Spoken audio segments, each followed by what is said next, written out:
డేంజర్గా మేడిగడ్డ బ్యారేజీకి చాలా డ్యామేజ్ జరిగింది, రిపేర్లు చేయాల్సిందే. కేటగిరీ 1 జోన్లుగా అత్యంత ప్రమాదకర స్థితిలో బ్యారేజ్ పరిస్థితి. లోక్సభలో కేంద్ర ప్రభుత్వం వెల్లడి. ఏదైతే గత ప్రభుత్వం ఎంతో గొప్పగా చెప్పుకున్నటువంటి కాళేశ్వరం ప్రాజెక్టులో మేడిగడ్డ బ్యారేజ్ అత్యంత డేంజర్ జోన్లో ఉందని కేంద్ర ప్రభుత్వం తెలిపింది. ఈ బ్యారేజ్ పటిష్టత డొల్లా అని తేల్చి చెప్పింది. దేశంలోనే అత్యంత ప్రమాదకర జాబితాలో ఉన్న డ్యామ్స్ లిస్టులో మేడిగడ్డే ప్రధాన స్థాయిలో ఉందని పార్లమెంట్లో కేంద్ర ప్రభుత్వం వెల్లడించింది. దేశంలోనే స్పెసిఫైడ్ డ్యామ్స్ జాబితాలోనే ప్రాజెక్టుల పటిష్టత, డ్రిప్ నిధులపైన ఏపీ ఎంపీలు బైరెడ్డి శబరి, జి లక్ష్మీనారాయణ అడిగిన ప్రశ్నలకు గురువారం కేంద్ర జలశక్తి శాఖ సహాయ మంత్రి రాజ్ భూషణ్ చౌదరి ఈ మేరకు సమాధానం ఇచ్చారు. పోస్ట్ మాన్సూన్ స్టడీలో ఈ విషయం వెలువడిందని చెప్పి తెలియజేశారు. అయితే దీనికి సంబంధించి మేడిగడ్డలో ఇప్పటికే చీలికలు వచ్చాయని చెప్పేసి లోక్సభలో కూడా దీనికి సంబంధించి ప్రశ్నల వర్షం కురిసినట్టు కూడా తెలుస్తూ ఉంది. ఇందులో నిజంగా గత ప్రభుత్వం చేసినటువంటి ఈ ఏదైతే మిడిగడ్డ బ్యారేజ్ కట్టింది గత ప్రభుత్వం వల్లనే ఇటువంటి డిఫాల్ట్ జరిగింది. కాబట్టి దీనికి సంబంధించి యాక్షన్ తీసుకోవాలని చెప్పేసి లోక్సభలో దీనికి సంబంధించి చర్చించడం కూడా తెలుస్తుంది. ఒకసారి పూర్తిగా తెలుసుకునే ప్రయత్నం చేద్దాం.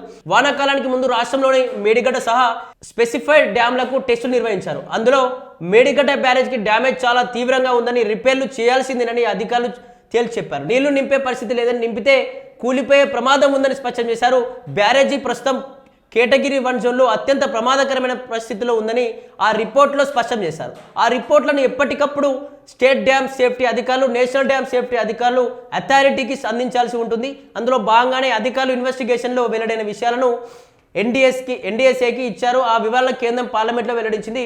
రిపేర్లు చేయకుంటే బ్యారేజీకి మరింత నష్టం వాటిలే ప్రమాదం ఉందని, వెంటనే రిపేర్లు చేయాలని రాష్ట్ర ప్రభుత్వానికి ఇప్పటికే కోరామని కేంద్రం తెలిపింది. మరో 2 బ్యారేజ్ ప్రాజెక్టులు డేంజర్. దేశంలో మిడిగడతో పాటు మరో 2 బ్యారేజీలు కూడా ప్రమాదకరమైన స్థితిలో ఉన్నాయని కేంద్రం వెల్లడించింది. ఉత్తరప్రదేశ్లోని లోయర్ ఖజూరి, జార్ఖండ్లోని బొకారే బ్యారేజ్లు ప్రమాదకర స్థితిలో ఉన్నట్టు తెలిపింది. కేటగిరీ 2లో ఉన్న డ్యామ్లు 216 ఉండగా అందులో సగం డ్యామ్లు 50 ఏళ్లకు పైబడినవే పేర్కొంది. మరోవైపు డ్యామ్ రీహాబిలిటేషన్ అంటూ ఇంప్రూవ్మెంట్ ప్రాజెక్ట్ డిఆర్ఐజీ ఫేజ్ 2 కింద తెలంగాణకు 100 కోట్లు కేటాయించగా నిరుడు డిసెంబర్ 31 వరకు రాష్ట్ర ప్రభుత్వం ₹1 కూడా వినియోగించలేదని వెల్లడించింది. అయితే దీనికి సంబంధించి ఇప్పటికే గత ప్రభుత్వం చేసినటువంటి ఈ మేడిగడ్డ డ్యామేజ్ ఇప్పటికే కుంగిపోయింది. ఖచ్చితంగా దీన్ని మరమ్మతులు చేయాల్సిందే, లేకపోతే పెద్ద ఎత్తున కూడా ఆర్థికంగా మళ్ళీ నష్టం వాటిల్లే ఛాన్స్ ఉంటుంది. కాబట్టి ఇప్పటికే మేము దీన్ని బాగు చేయమని చెప్పి ఇప్పుడున్న ప్రభుత్వానికి 100 కోట్లు ఇచ్చాం, కానీ ₹1 కూడా దాన్ని ఖర్చు చేయలేదు. కనీసం ఆ మేడిగడ్డ విషయాన్ని కూడా ఇప్పటివరకు పట్టించుకున్న దగ్గరలో ఖచ్చితంగా దీన్ని మళ్ళీ పునరాలోచించాలి. దీనికి సంబంధించి ఏదైతే రాష్ట్రంలో ఉన్నటువంటి జలశక్తికి సంబంధించినటువంటి రాష్ట్రంలో ప్రాజెక్ట్ డిపార్ట్మెంట్ కావచ్చు, అలాగే కేంద్ర ఈ ప్రాజెక్టుల డిపార్ట్మెంట్ ఖచ్చితంగా వీటన్నిటిపైన రాష్ట్రంలో కావచ్చు, దేశంలో